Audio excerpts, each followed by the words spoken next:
huge fan of this election and the timing, but the reality is we have an election, so it is an opportunity to vote for the people we want for and to get the issues that are really important, like the climate crisis, back on the political agenda. Glad to exercise our right to vote. Not every country gets to do that, so pretty stoked on that. Not great that it's an election in the middle of a pandemic, but it is what it is.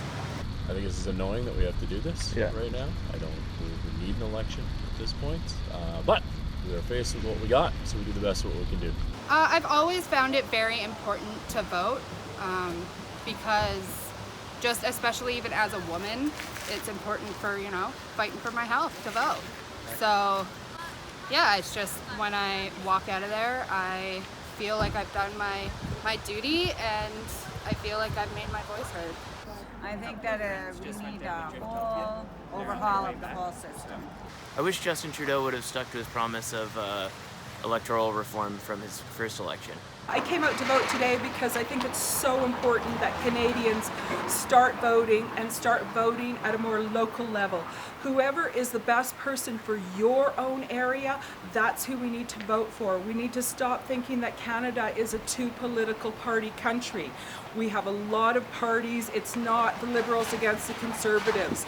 We need to vote for who's going to do your own area the best. So my biggest issue this election is the climate crisis.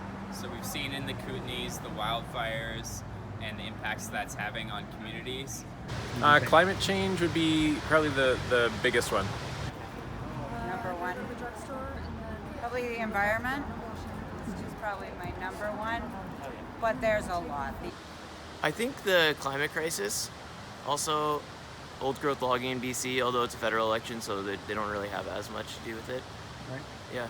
I think it's very important for us to exercise our right to vote, to make change in the country and the province. We need to vote for people who are going to look after the middle class. It's not about the rich. It is about the poor. It is about the middle class.